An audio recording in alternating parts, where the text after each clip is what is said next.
build a castle is unthinkable. I did some calculations on projects of similar size that I'm currently working on. It would basically take something like 20 to 30 people working for 2 to 3 years straight to build such a thing. There have been several estimates of what it would take to build the Great Pyramid.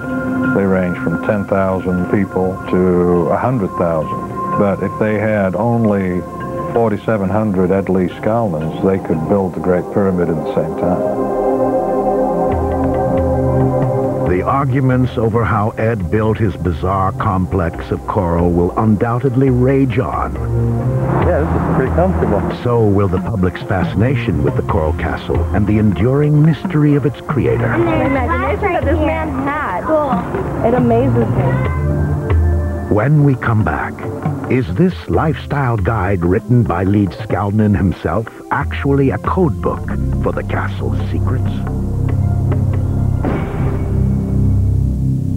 The secret's out when the Travel Channel reveals Completion in 1940, Florida's Coral Castle has been a popular tourist destination.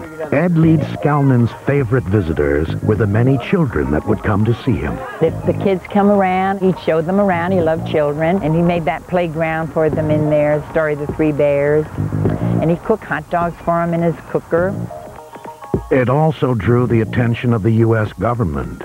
After an exhaustive study of the castle, Colonel Carroll Lake of the U.S. Army Corps of Engineers was quoted as saying, "Leedskalnin proved to all the world to see today that he knew the secrets of the ancients."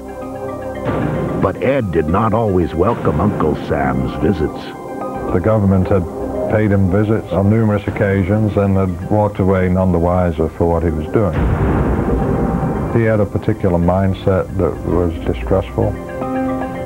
He was afraid that his technology or his techniques would be abused or misused, and that's why he kept it to himself. Ed believed in the power of the universe. As a stargazer and a student of the heavenly bodies, he often spoke of the harmony of the universe, and was so taken with the Floridian night skies that an entire section of his rock garden is dedicated to the carvings of the moon, Mars, and Saturn.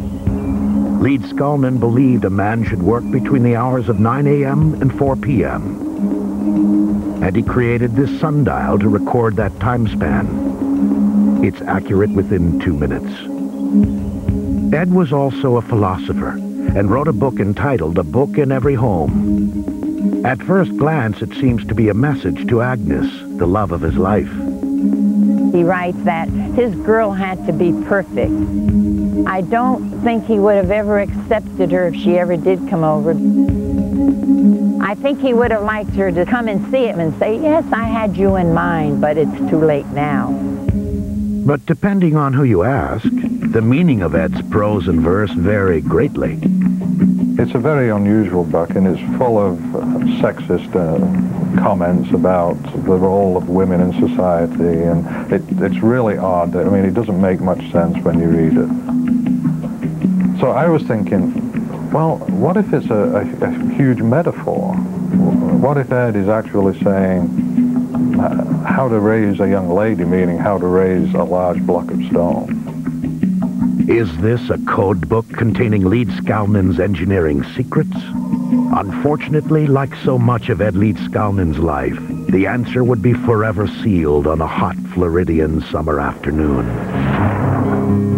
It was December 7th, 1951. Uncharacteristically, Ed shut down his tours for a day and hung a note on the entrance to the castle.